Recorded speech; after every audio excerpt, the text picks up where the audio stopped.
لیکن احادیث کے ذخیرے میں ایک رخ وہ بھی ملتا ہے کہ جو مدینے میں موجود نہیں تھے اور جو ظاہری ملاقات نہیں کیے تھے، ان کے بارے میں میرے آقا نے ان کی حیت اور ان کی کیفیت کو بھی بتایا اور صحابہ کرام کو ان کے فضائل سنائے، تو اس سے زیادہ قدر کی چیز محسوس ہوگی نا۔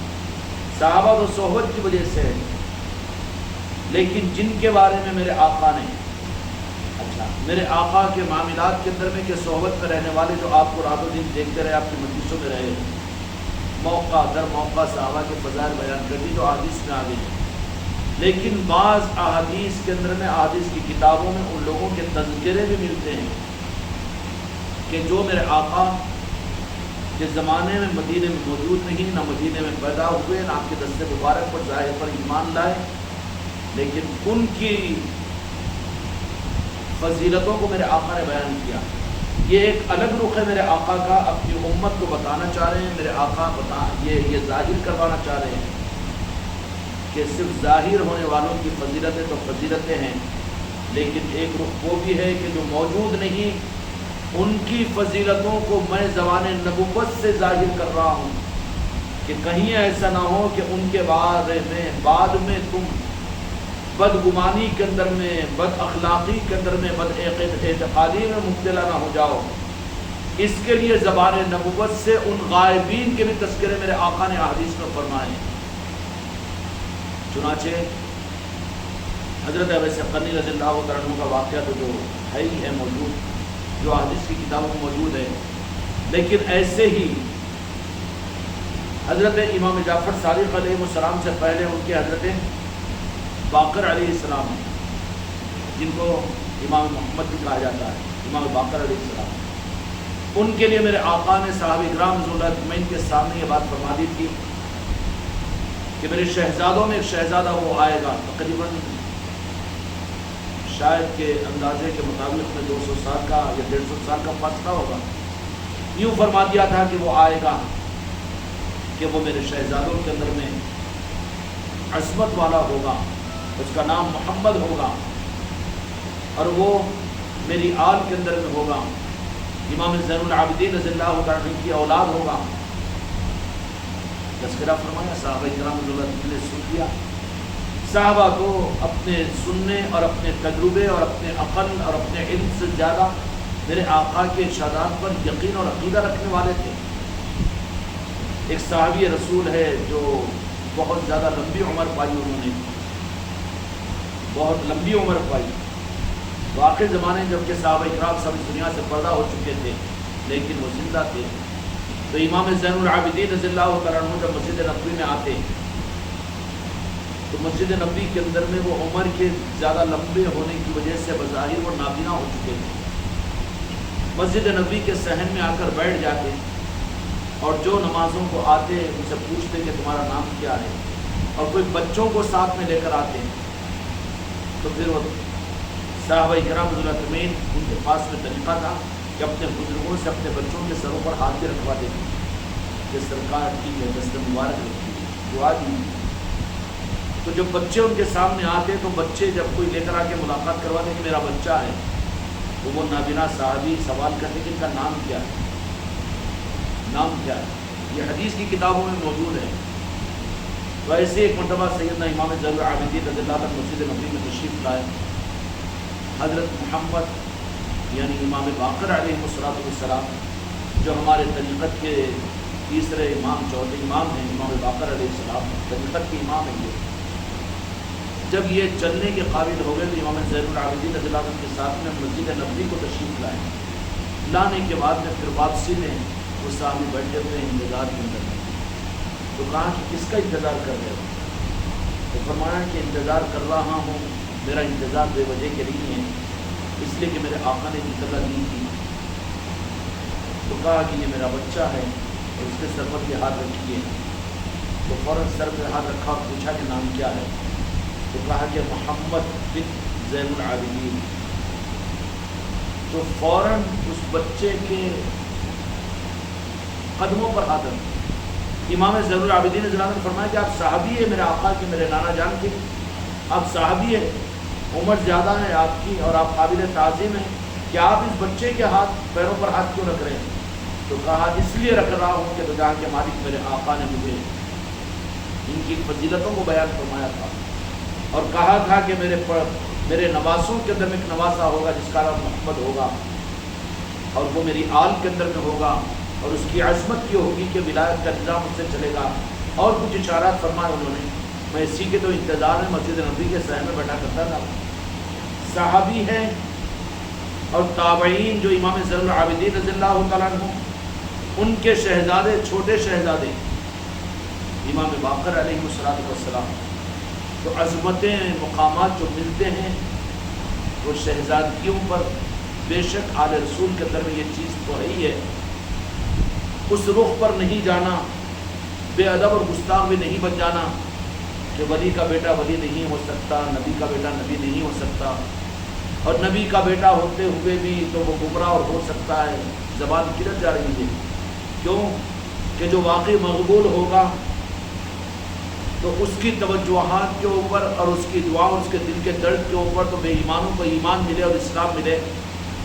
تو اگر واقعی وہ صحیح ہوگا تو کیا وہ اپنی نسل اور اپنے نسب کی حفاظت غریب نواز سے نہیں مانگ لے گا؟ آل رسول سے نہیں مانگ لے گا؟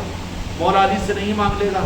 اور جو ان کا غلام بن کر چلے واقعی اس کی بات کو رکھ کر اس کی آل کو۔ اس لیے بعض بزرگوں نے کہا ہے کہ جو سچے سپاہی ہوتے ہیں راہ طریقت کے اور سادات اور اولیاء ہوتے ہیں، ان کی 7 پشتوں تک ولایت چلتی ہے، 7 پشتوں تک ولایت چلتی ہے۔ احتیاط کے لیے تکبر و گھمنڈ نہ ہو اور بگڑ نہ جائے، اس کے لیے بات صحیح ہے۔ ویسے نمونے بھی بتا دیے کہ اللہ تبارک و تعالیٰ نے نوح علیہ السلام کا واقعہ بیان کر دیا کہ تمہاری آل میں سے نہیں ہے، لیکن کس کو؟ جو کافر تھا اس کو نہ، جو کافر بھئی آل میں ہے، معلوم ہو گیا حضرت کو، تو کسی بھی چوکھٹ کے اگر آل میں ہے بولے تو ان کے سامنے جھک بھی جاتے اور سر بھی جھکا دیتے، ان کا سر بھی اپنے ہاتھ پر رکھ لیتے۔ ہمارے بعض مریدین کو ان کے نواقفیت کی وجہ سے، جہالت کی وجہ سے ایک چیز وزن پڑتی ہے، حالانکہ یہ غلط ہے۔ جو جھک رہے ہیں وہ نسبتوں پر جھک رہے ہیں، اور یہ سنت ہے۔ غالباً حضرت حذیفہ رضی اللہ عنہ کوئی صحابی ہے کہ وہ جھک گئے تھے، کہاں پر؟ امام زین العابدین پر، کسی صحابی کے سامنے نہیں، بلکہ تو جہاں کے مالک نے اشارہ فرمایا کہ میرا شہزادہ ہوگا جس کا نام میرے نام کی طرح سے محمد ہوگا۔ امام باقر علیہ السلام کا اصل نام محمد تھا، اور وہ بچپنی کی حالت میں آئے گا جس کو تمہارے پاس تم دیکھیں گے اس کو پائیں گے۔ تو اس کی وجہ سے وہ صحابی روزانہ عصر کی نماز کے بعد،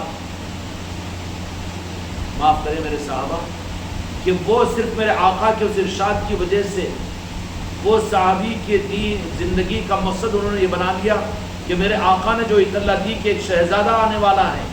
امام باقر تو میرے آقا کے زمانے حیات میں پیدا نہیں، میرا ظاہر نہیں، لیکن اطلاع دی تو پھر وہ صحابی کا معاملہ یہ کہ انہوں نے انتظار کیا، روزانہ عصر کی نماز کے بعد مسجد نبوی میں بیٹھ کر رہتے، اور جب لوگ جاتے رہتے تو کہتے کہ تمہارے ساتھ میں کوئی بچے بھی آئے تو بچوں کو لاؤ، سر پر ہاتھ رکھاتے، وہ نام پوچھتے، ٹھیک ہے دعا دے کر بڑھا دیتے۔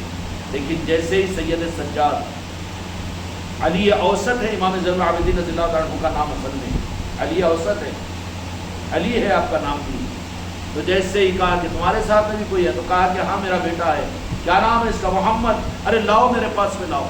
نابینا تھے، جب سامنے کیا تو سر پہ ہاتھ نہیں رکھا بلکہ پیروں پر ہاتھ رکھا، تو کہا کہ آپ صحابی ہیں، آپ صحابی ہیں، معاف کیجیے۔ نہیں، میں اس لیے کہ میرے آقا نے تو جہاں کے مالک نے مجھے ان کی فضیلت بیان کی تھی کہ وہ ایسے ہوں گے اور ان کی فضیلت کیا ہوگی۔ اس میرے آقا کے عقیدے صحیح تھے تو ادب آسان ہوتا ہے، عقیدے خراب ہو جائے تو قدم بوسی کو بھی بدعقیدگی سمجھے گا، یہ شرک سمجھے گا، سجدہ سمجھے گا، اور اپنے ہی کو متکبر اور فرعون اگر سمجھ رہا ہے تو اس کو جھکنا کہاں نصیب ہوگا؟ یہ تو متکبر بن کر نفس کا پلندہ بن جائے گا، اپنے ہی کو اچھا سمجھے گا۔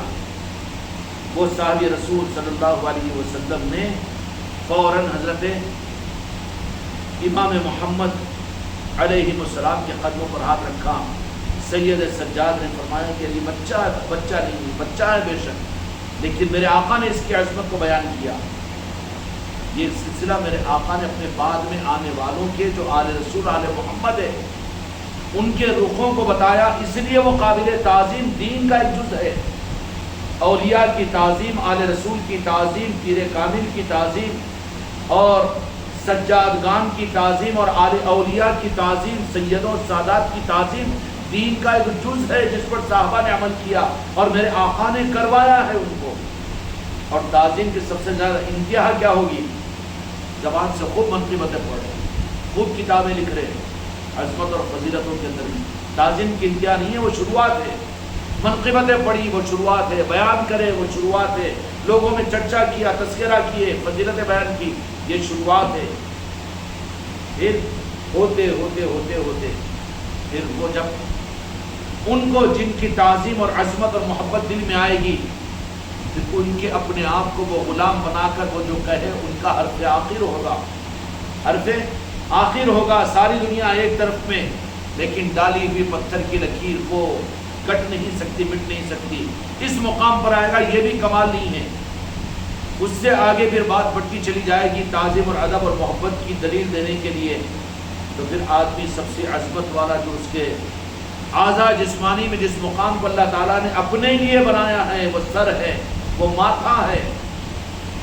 آخر حد میں ان کی تعظیم اور ادب اور عظمت کے اظہار کے لیے اب وہاں پر جب پہنچ جائے گا تو پھر اپنی انانیت، اپنے نفس کو، اپنے شیطان کو یا اپنی بدعقیدگی کو نکال کر اس کا انکار کرنے کے لیے، جیسے پہلے لا کروایا گیا، لا الہ نہیں ہے کوئی معبود، نفی کروا دی گئی، تو قدم بوسیوں کی جن کو توفیق ملتی ہے وہ اصل میں اپنے شیطان اور اپنے نمرود اور اپنے قارون، اپنے فرعون ہونے کی نفی کرتے ہیں۔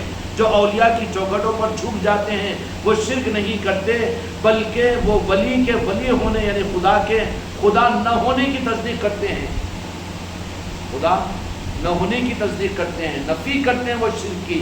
وہ شرک نہیں کرتے، بلکہ کیوں کہ وہ خدا نہیں ہے بلکہ اللہ کے ولی ہے، اللہ کے دوست کا مطلب یہ اللہ نہیں ہے۔ وہ اپنے عمل کے ذریعے سے اپنے ایمان کی تصدیق کروا رہے ہیں اور پھر اپنے کفر کی نفی کروا رہے ہیں کہ وہ اللہ، ہم ان کو نہیں مانتے بلکہ ہم ان کو اللہ کا دوست مانتے ہیں۔ سمجھ میں آئی بات؟ تو جن کو اولیاء کی چوکھٹوں پر یا اپنے پیروں کے قدموں پر قدم بوسی کے کرنے میں شرک نظر آتا ہے، اصل میں حقیقت میں شرک کی نفی ہے وہ۔ اچھا، جو اس کو شرک ہے اس کو یہ پوچھو کہ پوری زندگی میں ایک سجدہ تو بھی تو کیا کیا؟ سوال مت کرو، الجھو مت خواہ لیکن عقیدوں کے رخ کو صحیح کرنے کے لیے بتا رہا ہوں۔ اس کو پوچھو کہ تو نے سجدہ کیا کیا؟ ہاں میں تو سجدہ کیا ہوں، میں تو سجدہ کیا ہوں۔ اس لیے کہ تو سجدہ تو دیکھ کر کیا جائے گا یا محسوس کر کے کیا جائے گا یا حکم پر کیا جائے گا، حکم کے بغیر سجدہ سجدہ نہیں ہوتا۔ تو پھر سجدہ کرنے کے لیے کوئی نہ کوئی تو چیز چاہیے کہ جس کو سجدہ کرے۔ کافروں کا کفر بھی تو ان کے بت پرستی کے لیے لکڑی کے پتھروں کو، بتوں کو سامنے رکھ لیتے ہیں، ان کا شرک تو وہاں پر جا کر رک جاتا ہے، تو وہی خدا ہو کہتے ہوں گے وہ۔ تو پھر سجدے کے لیے تو پھر ذات چاہیے نا، ذات چاہیے نا، اس کے بغیر کس کو سجدہ کیا؟ اللہ کو سجدہ کیا۔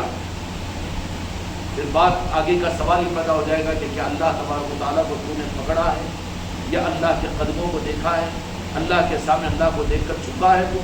کیا اللہ تیرے سامنے آیا ہے؟ نہیں نہیں نہیں، تو گمان کے سجدے ہوتے رہے تیرے، گمان کے سجدے ہوتے رہے، حق کے سجدے تو ہو نہیں سکے۔ حق کا سجدہ کہاں کیا تو؟ یہ تو گمان کے سجدے تھے تیرے، حق کا سجدہ کہاں ہوا؟ سجدہ کہاں سے ہوا؟ سجدہ قبول نہیں ہوا۔ استحضار قلبی کے ساتھ میں یوں فرمایا کہ نماز ایسی پڑھو کہ تم اللہ کو دیکھ رہے ہو یا اللہ تم کو دیکھ رہا ہو۔ یہ دو آپشن ہیں، تیسرا کوئی عنوان نہیں ہے نماز کے لیے، تیسرا کوئی عنوان نہیں ہے، تیسرا کوئی عنوان نہیں ہے، تیسرا گمان کا عنوان نہیں ہے۔ یا تو تم اللہ کو دیکھ رہے ہو یا اللہ تم کو دیکھ رہا ہو، یہ دو ہی آپشن ہیں نماز کی قبولیت کے لیے۔ اب یہ دو بھی آپشن نہیں ہیں تو پھر نماز کے سجدے بھی تو ادھورے ہیں نا۔ اس لیے ایسے ادھورے سجدے والی نمازوں کو اللہ تبارک و تعالیٰ کالے کپڑے میں لپیٹ کر منہ پر مار دیا جاتا ہے کہ تیری نماز ہمارے پاس قابل قبول نہیں، اس لیے کہ سجدہ قابل قبول نہیں ہے، ہمارا استحزار تجھے نہیں ہے، تو ہم کو نہیں دیکھ سک رہا اور ہمارے دیکھنے کا یقین بھی تجھے نہیں ہے۔ اچھا دیکھنے کا یقین ہے تو کیا سجدے پہ جھٹ مٹ ہوتے چلے جائیں گے؟ سجدے میں تو اس کو لطف آئے گا۔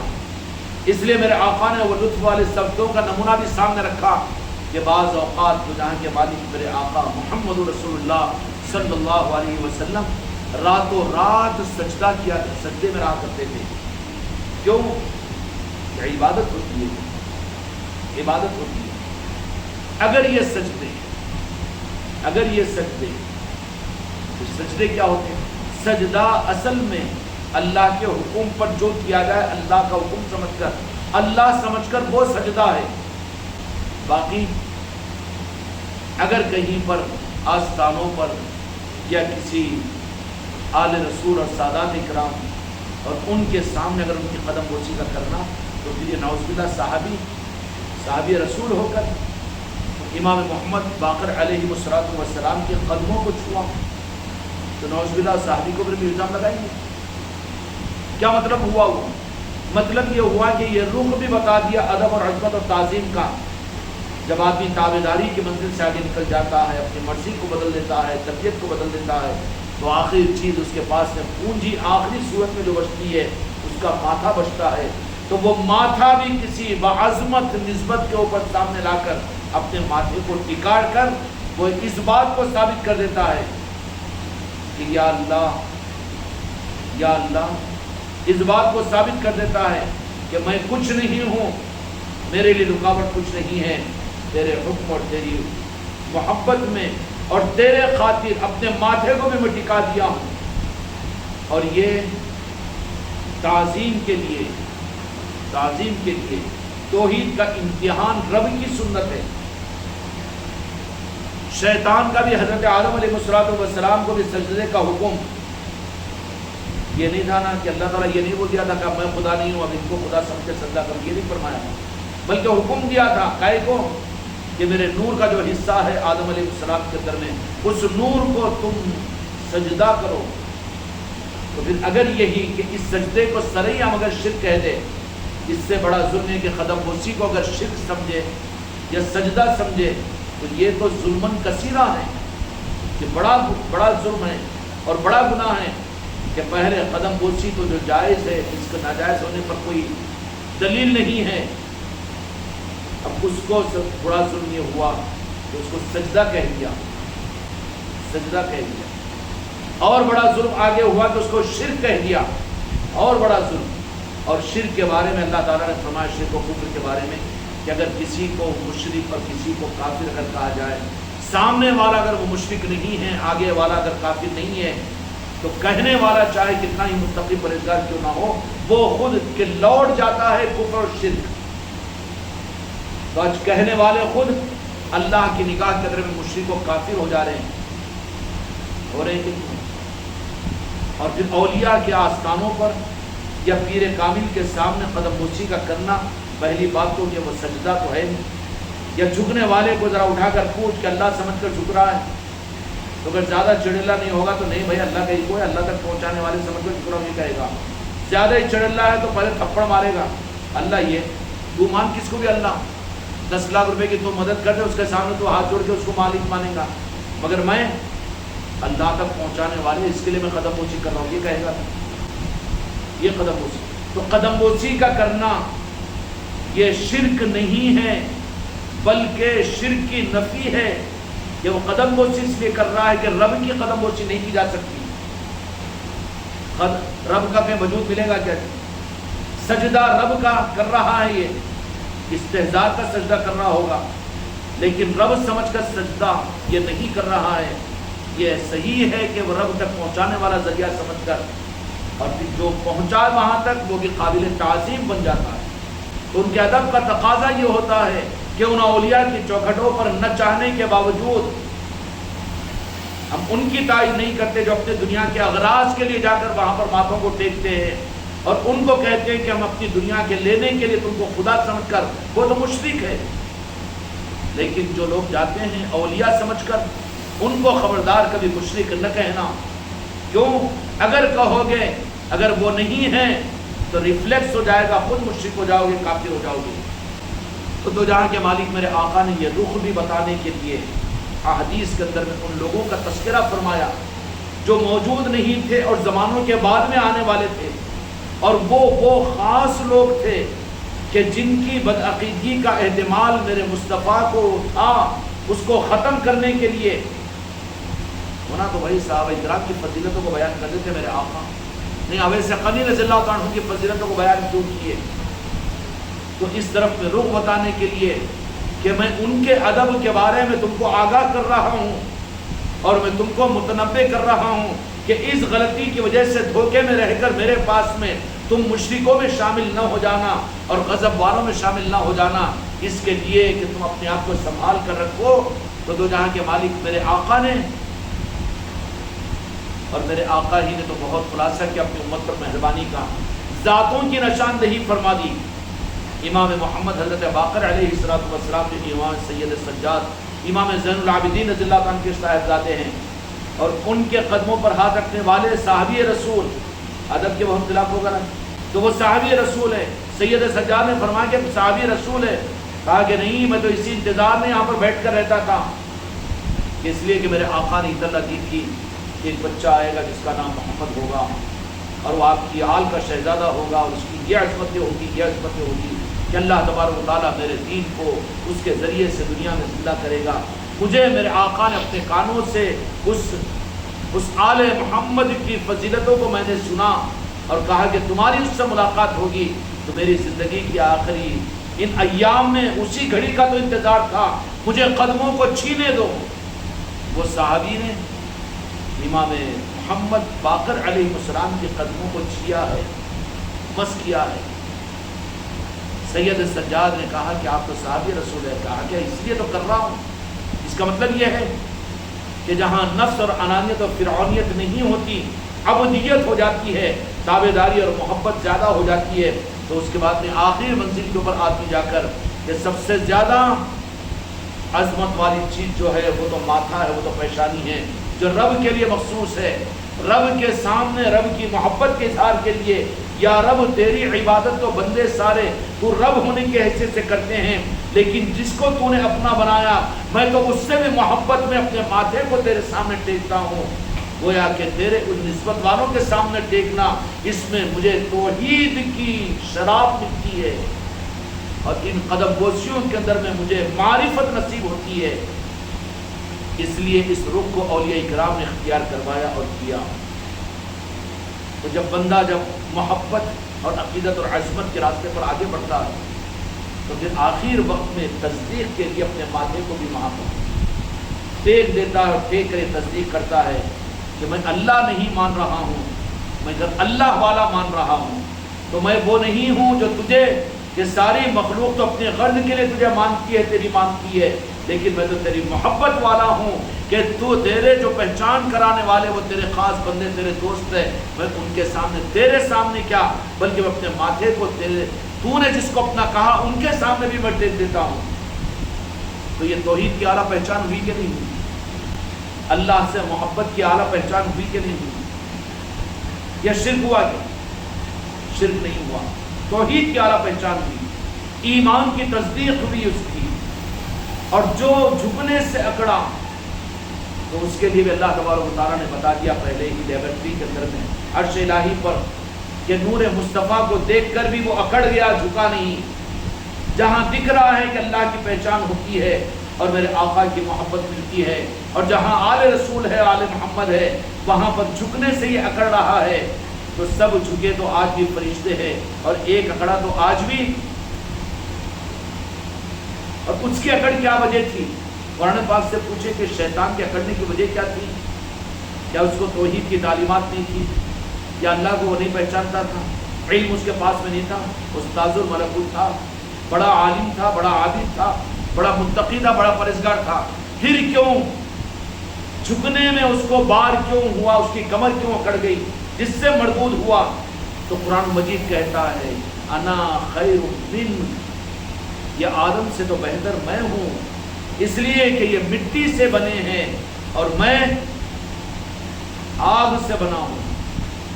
آگ کی صفت یہ ہے کہ اوپر جائے، ہمارا اسٹارٹر، ہمارا مقام، ہمارا علم ہم وہ شرک نہیں کرتے، ہم خوب قرآن و حدیث کو جانتے ہیں.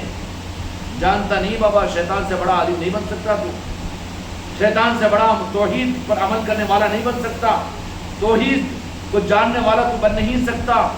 اب وہ سب کچھ کر کے بھی شیطان میں یہ چیز پیدا ہو گئی تھی کہ انا خیر منہ، میں بہتر ہوں.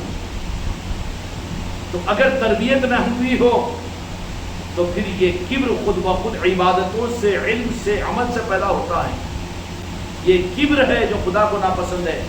اللہ نے فرمایا کہ کبر میری چادر ہے، جو اس کو پھاڑنے کی کوشش کرے گا اللہ تبارک و تعالیٰ اس کو پھاڑ دے گا. کبر اللہ کی چادر ہے. اور پھر یہ کبر اس کے اندر میں آ جاتا ہے تو سب سے پہلی پہچان یہ کہ اکڑنے والا ہوتا ہے. تصدیق ہوگی، ماننا پڑے گا، عقل ہے تو. پھر ایمان جن کے ذریعے سے ملا، اسلام ہم کو جن کے ذریعے سے ملا، نعوذ باللہ ان کو بیکار کی باتیں کہہ رہا ہے. اگر نہیں ہے تو وہاں پر اپنی انانیت کو ختم کر، اپنے کفر کو کاٹ اور شیطانیت کو نکال، اور کسی بندے کا بندہ بن کر بندگی کے حق کو دیکھ لے. اس کے بغیر حق نہیں ملے گا. اس لیے جتنے اہل طریقت اور حق والے کہ جن کو اللہ تبارک و تعالیٰ چراغ بنانا چاہتا ہے، حق کا چراغ بنا کر دنیا میں پیدا کرتا ہے، ان کی پہچان یہ کہ وہ اکڑنے والے نہیں ہوتے بلکہ جھکنے والے ہوتے ہیں نسبتوں پر. ایسے ہی جھکنا تو اللہ تبارک و تعالیٰ کو عاجزی پسند ہے. اور فرما دیا اللہ نے من تواضع للہ رفع اللہ، جو تواضع اختیار کرتا ہے اس کی پہچان یہ کہ جھکنے والا ہوتا ہے. وہ عظمتوں کے ساتھ میں جو چھوٹوں پر جھکے اور اپنے آقاؤں سے اکڑے وہ تو شیطان بنا، وہ تو شیطان بن گیا، شیطان کی پہچان ہے. اور جو اپنے بڑوں کے سامنے جھکے اور چھوٹوں کے سامنے کہے کہ تم میرے سامنے جھکو، یہ شیطانی رحمان کا نظام ہے. اس لیے کہ اللہ تبارک و تعالیٰ نے اپنے سامنے جھکنے والوں کو حکم دیا کہ تم میرے نور کے سامنے بھی جھکو. دوسرے لیول پر لا دیا نا بنی آدم کو، اور وہاں پر کہا کہ ان کے سامنے جھکو تو میرے سامنے تمہارا جھکنا میرے پاس میں قابل قبول ہے، ورنہ مردود قرار دی جاؤ گی. اور جو جھک گئے آج بھی فرشتے ہیں، اور جو نہیں جھکا کل بھی مردود تھا اور آج بھی مردود ہے اور کل بھی مردود رہے گا. اور جھکنا یہ اس بات کی علامت ہے کہ ہم ان کو خدا نہیں مانتے. کیوں کہ خدا دکھتا بھی نہیں ہے، پکڑے بھی نہیں جاتا، نظر بھی نہیں آتا، محسوس بھی نہیں ہوتا، نظر بھی نہیں آتا. تو جو دکھ رہا ہے، جو چوکھٹ نظر آ رہی ہے، جو پیر کے قدم نظر آ رہے ہیں، جو اولیاء کے نظام نظر آ رہی ہے، تو نظر آنے والا ہے نا. تو خدا تو نظر نہیں آتا. تو نظر نہیں آنے والے کو نظر آنے والے کے اوپر اگر کر رہے ہیں تو وہ اس بات کا اقرار اور اعلان کر رہے ہیں کہ ہم اس کو خدا نہیں مانتے، اس لیے کہ خدا رہتا تو نظر نہیں آتا. اور ہمارا جھکنا خدا سمجھ کر نہیں ہے، اس لیے کہ خدا نظر نہیں آ سکتا. جو انکار کرنے والے انہوں دیکھے کہ خدا دکھ نہیں سکتا نا. وہ نہیں دکھنے والے کے سامنے سجدہ کرتے ہو تم، صحیح بات ہے نا. تو پھر دکھنے والے کے سامنے اگر کوئی جھک رہا ہے تو یہ اعلان کر رہا ہے دکھنے والا یہ خدا نہیں ہو سکتا. وہ توحید کا اعلان ہے، شرک کی نفی ہے وہ. اور وہ صحابی رسول صلی اللہ علیہ وسلم نے میرے آقا کے اشارہ فرمانے پر حضرت محمد حضرت باقر علیہ السلام کے پیروں پر ہاتھ رکھا اور فرمایا کہ میرے آقا نے مجھے یہ اشارہ فرمایا تھا، ان کی فضیلتوں کو بیان کیا تھا. امام باقر علیہ السلام کی فضیلت کیا ہے؟ کیا انہوں نے احادیث کو زیادہ جمع کیا، دین اور شریعت امت کو دیا، یا پھر اسلام کے خلیفہ بنے یا اسلام کے نظام چلے ان سے جو چلی طریقت چلی؟ کیوں کہ چشمہ ہے جو آل رسول کے ذریعے سے چلے گا. اور یہ چشمہ جو ہوتا ہے وہ آسمانوں سے نہیں ٹپکتا، چشمہ جو ہوتا ہے وہ زمین سے ابلتا ہے. جو جھکنا نہیں جانتا وہ اس کو حاصل بھی نہیں کر سکتا. اگر چشمے کو پانا ہے تو اس کو زمین کو کھودنا پڑے گا، نیچے محنت کے اوپر محنت. مجھے پہچانو، میں چھوؤں، میں علم والا، میں عمل والا، میں تہجد گزار، میں کہہ رہا تھا تو اوپر اڑانا بغیر پروں کے پیر ٹوٹ کر گریں گے کہ ہاتھوں پاؤں بھی باقی نہیں رہیں گے. اگر چشمہ ہو تجھے وزندار بننا ہو، من تواضع للہ، تو چشموں کو ڈھونڈنے کے لیے تو اپنے پیروں کے نیچے کی زمین کو کھود. کیوں کہ چشمے اللہ نے معرفت کے اور حق کے جو چشمے رکھے ہیں وہ قدموں کے نیچے رکھے ہیں، اور وہ ان کو ملتے ہیں جو قدموں پر جھکنا جانتے ہیں اور چوکھٹوں پر ماتھے کو ٹیکنا جانتے ہیں. ان کو وہ دولت عطا کی جاتی ہے، اور جو اکڑ جائے وہ مردود ہو جاتے ہیں۔ یہ ایک رخ میرے آقا نے دے دیا کہ بعد آنے والوں کے بھی اللہ امام باقر علیہ السلام نے اتنا اللہ تبارک تعالیٰ نے نوازا، کیونکہ اللہ تعالیٰ نے یہ اسٹیجز بنائے، ہدایت اور شریعت اور طریقت دونوں میرے آقا نے دی تھی اور چلتی بھی آئی، لیکن میدان کربلا کے اندر میں دونوں کو الگ کر دیا گیا، ظاہری شریعت کے نظاموں کو اور طریقت کے نظام کو۔ وہاں امام حسین علیہ السلام کے ذریعے سے ان کی آل کے اندر میں وہی قدموں والا نظام چلایا۔ تعظیم تو انہی کی جائے گی جن کی منشا ہو خدا کی، لیکن حقیقت یہ ہے کہ چشمے جو ہوتے ہیں وہ پیروں کے نیچے ہوتے ہیں، اس لیے چاہے زمزم بھی جو ملا ہے حاجی باٹلہ بھر کے لے کر آتے ہیں، یہ زمزم کا فلسفہ لوگوں کو سمجھاؤ۔ یہ اسماعیل علیہ السلام جو میرے آقا کے جد اعلیٰ ہے، ظاہر میں ان کے قدموں کا نکلا ہوا چشمہ ہے۔ زمزم کہاں سے نکلا؟ سن اللہ تعالیٰ جنت کی نہر کو اوپر سے کعبۃ اللہ کے اندر پرنالے میں تھوڑی چھوڑا، بلکہ وہ نکلا ہے کہاں سے، اور نکالنے میں سبب جو بنا ہے اسماعیل علیہ السلام کی ایڑیوں کی رگڑ، جا کے خوب پیتا بھی ہے، صحت بھی ملی۔ ہر حاجی بولتا نا کیوں ملی؟ قدموں کی خیرات ہے نا تجھے، اور وہ بھی میرے آقا کی آل، آپ کی آل میں ہونے کی برکت کی وجہ سے چاہے زمزم اس کو ملا کہ نہیں ملا۔ پھر آگے بڑھا تو مصلی ابراہیم پر قدموں میں جا کر ماتھے کو ٹیک رہا ہے، جو غریب نواز کی چوکھٹ پر اپنے ماتھے کو ٹھکانے سے رکا، راجہ شاہ ولی کے پاس میں اللہ والوں کی، جن کو تیرے باپ داداؤں کو جنہوں نے کلمہ پڑھایا ان کی تعظیم میں تیرا ماتھا نہیں ٹھک سکا، اب مجبوری کو جا کے بیٹا میں 8 لاکھ روپے خرچ کراؤں، کہیں حج قبول نہیں ہوں گا، اس واسطے ادھر ادھر دیکھ کے فوراً گھٹ ہو کے پڑ جاتا وہاں پر جا کے۔ ارے بہت مصلی ابراہیم پر بہت دیر میں سجدہ کیا، بولے قدموں پہ سجدہ کرانا، پھر وہاں پر خدا بتا رہا ہے نا۔ اس لیے میرے آقا نے جو رخ دیا آل رسول کا اور آل محمد کا، جو قابل تعظیم ہوں گے، جن کی قدم بوسیاں شرک نہیں ہوگی بلکہ جن کی قدم بوسی شرک کی نفی ہوگی، اللہ خوش ہوگا ان سے۔ کن کی؟ کہ میرے آقا نے ان کے اشارات بتا دیے ہیں۔ اب ایسے قنی رضی اللہ تعالیٰ عنہ کی پہچان بتائی، اور پھر 1.5 صدی بعد پیدا ہونے والے امام محمد حضرت باقر علیہ السلام کی، کہ ان کے بارے میں وہ صحابی کو کہہ دیا، اور صحابی انتظار کرتے رہے۔ صحابی کا عمل سنت ہے کہ نہیں؟ سنت بن گیا ہے صحابی کا عمل۔ تو بزرگوں کی قدم بوسی صحابی کی سنت ہے۔ انکار کرو تو صحابہ کے دین پر چلنے والے وہیں پر لسٹ میں آؤٹ کر دیں گے، بیٹا ہمارے دین پر کہاں چلا، ضرورت کے لیے ہمارے دین کو استعمال کیا، باقی اپنے نفس کا بندہ بن کر رہا۔ پھر امام باقر علیہ السلام کون ہے کہ آپ کے ذریعے سے طریقت کا نظام دنیا میں چلا؟ تو امام باقر علیہ السلام نے اپنے شاگردوں کو تعلیمات دی، اور وہاں پر حضرت امام باقر علیہ السلام، چونکہ ان کا علم اصل علم علی ہوتا ہے، اور مولا علی کا علم علم خدا ہوتا ہے، کیا ہوتا ہے؟ لیکن ایک علم اللہ تبارک و تعالیٰ نے مولا علی کو اپنے محبوب کے واسطے سے عطا فرمایا، اور وہ قیامت تک کا علم ہے مولا علی علیہ السلام کو۔ اس لیے کہا کوفے کی جامع مسجد میں کھڑے ہو کر علی الاعلان کہ قیامت تک جو آنے والے حالات ہیں پوچھو میں بتا دوں گا، اور میں زمین کے راستوں سے زیادہ عرش کے اور آسمان کے راستوں کو جانتا ہوں، وہاں کے علم کو میں تمہیں بتا دوں گا۔ یہ مولا علی کا علم ہے، اللہ کا علم علی کا علم ہے۔ یہ قرآن پاک بواسطے میرے مصطفیٰ کے امت اور انسانیت کو دی گئی ہے۔ قیامت تک جو ظاہر کرنے والے ہیں ان خاص علوم کو، وہ مولا علی کی ذات ہے۔ کون ہے؟ اور مولا علی اپنے آل علی اور اپنی اولاد کے ذریعے سے، آل محمد کے ذریعے سے دنیا میں ظاہر کرتے رہیں گے۔ جس زمانے کے اندر بھی جو علم کے اعتبار سے جو ضرورت پڑے گی، دین کا حقیقی رخ اگر حق اور رب کا معلوم کرنا ہوگا تو اس زمانے کے لوگوں کو آل رسول کا سہارا لینا پڑے گا۔ اسی لیے میرے آقا نے فرمایا کہ قرآن پاک تمہارے درمیان چھوڑ کر جا رہا ہوں اور اہل بیت چھوڑ کر جا رہا ہوں، دونوں کو تھامے ہوئے رہو گے، ہرگز تم گمراہ نہیں ہوں گے۔ کیا مطلب ہے اس کا؟ اس کا مطلب یہ کہ رہیں گے اہل بیت آل رسول، قرآن پاک کو لے کر ان کے ساتھ ان کی محبتوں میں ان کے نظام کو لے کر جوڑ کر چلو، تم گمراہ نہیں ہو سکتے۔ میرے مصطفیٰ نے ضمانت لے لی، اندھیرے کے خطرات سے ڈرائیں گے ضرور لیکن خود نہیں ڈریں گے، بنداس روشنی نکل جائیں گے۔ وہ علی کا سپاہی ہوگا، وہ کمزور نہیں پڑے گا۔ کمزور نہیں پڑے گا، بلکہ اس لیے کہ روشنی ان کے پاس میں ہے۔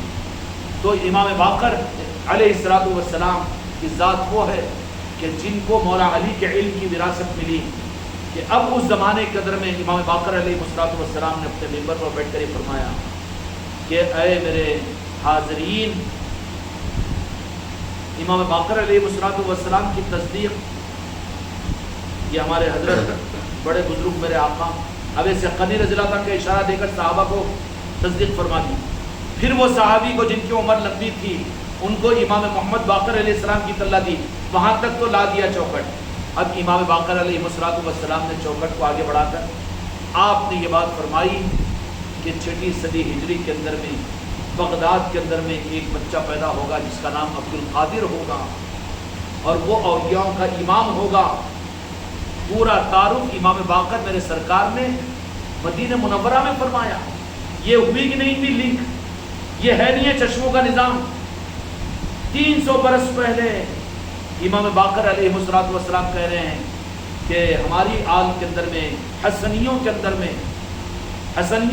میں امام حسن علیہ السلام کی اولاد میں، ارے بابا اپنی نسبتوں کو کبھی کم نہیں سمجھنا۔ غریب نواز نے وہ نسبت خانقاہ محمدی کو عطا فرمائی، مر جاؤ مگر کبھی اپنی آنکھ کو نیچی نگاہ سے محسوس مت کرو، کوئی کمی نہیں ہے تمہارے لیے تمہاری نسبتوں میں۔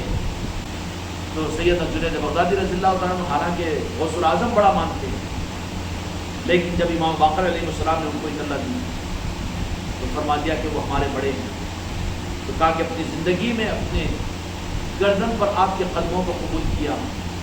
تو پھر دو جہاں کے مالک میرے آقا نے امام باقر علیہ السلام کا پتہ بتا کر وہاں سے بتا دیا غوث الاعظم کا، اور غوث الاعظم نے غریب نواز کا پتہ بتا دیا۔ بتایا کہ نہیں بتایا؟ وہی غریب نواز اب قیامت تک اپنوں کا پتہ بتاتے رہیں گے۔ تو پتہ وہ اصل میں جو نکلتا ہے وہ کہاں سے؟ مدینے کی چوکھٹ سے، مولا علی کی بارگاہ سے، اور علم علی کے ذریعے سے۔ اس لیے دو جہاں کے مالک نے میرے آقا میرے سانسوں کے مالک مولا علی کو من کنت مولا ہو فہذا علی المولا فرما کر دے دیا، پہنچا دیا۔ اب سینے مولا علی اور علم مولا علی کے ذریعے سے قیامت تک اللہ کا اصلی علم دنیا کو پہنچتا رہے گا اور ملتا رہے گا، پیاس بجھتی رہے گی، طالبین کے علم کی پیاس بھی بجھے گی۔ سمجھ میں آئی؟ اس لیے اب اللہ کا علم اگر دیکھنا ہو تو علی کا علم ہے، اور علی کا علم وہ بڑھتا رہتا ہے، اس لیے کہ میرے آقا نے ان کو دے دیا ہے۔ امانتیں دے کے مکے میں کس کو بچھایا، کس کو سلایا؟ مولا علی کو امانت دار ہے، تصدیق کروا دی۔ اور بھی تو دوسرے تھے نا، نہیں، مولا علی کو، اس لیے کہ امانت کے سنبھالنے والے میرے مصطفیٰ نے تصدیق ان کی ہے کہ پہنچانے والے ہیں قیامت تک اللہ کا اصل علم مولا علی کے ذریعے سے۔ یہ قرآن ہمارے لیے ضرورت تھی، انسانوں کے لیے ضرورت تھی، تو میرے آقا پر نازل فرما دیا۔ ورنہ خدا کی قسم میرے مصطفیٰ جو کچھ بھی جانتے ہیں نا، جو کچھ بھی جانتے ہیں، میرے مصطفیٰ کا علم تو اولین اور آخرین کا علم ہے۔ میرے آقا کا علم اولین اور آخرین کا علم ہے۔ ان کے علم کے ترازو میں قرآن پاک کو مت رکھو، قرآن پاک ہلکا ہو جائے گا میرے مصطفیٰ کے علم کے سامنے، اور تحمل نہیں کر سکتے۔ اسی قرآن کو اللہ تبارک و تعالیٰ نے کہا کہ ہم نے پہاڑوں پر پیش کیا تو وہ کانپنے لگے۔ لو انزلنا هذا القرآن على جبل لرأيته خاشعا متصدعا من خشية الله، اس کے وزن میں، اس کے ڈر کی وجہ سے تو زیرہ زیرہ ہو جاتے تھے۔ قلب مصطفیٰ پر نازل کیا گیا، اس قلب مصطفیٰ کے ذریعے سے جتنی ضرورت تھی کافروں، مشرکوں، یہود و نصارہ جو ایمان لائے ان کو میرے مصطفیٰ نے قرآن کی صورت میں علم دے دیا، اور جو کچھ بھی تھا وہ مولا علی کو خزانوں کا مالک بنا دیا، اور فرما دیا انا مدینۃ العلم بابها علی۔ اللہ تبارک و تعالیٰ اولیاء اور طریقت کی حقیقت سے ہم سب کو عطا فرمائے۔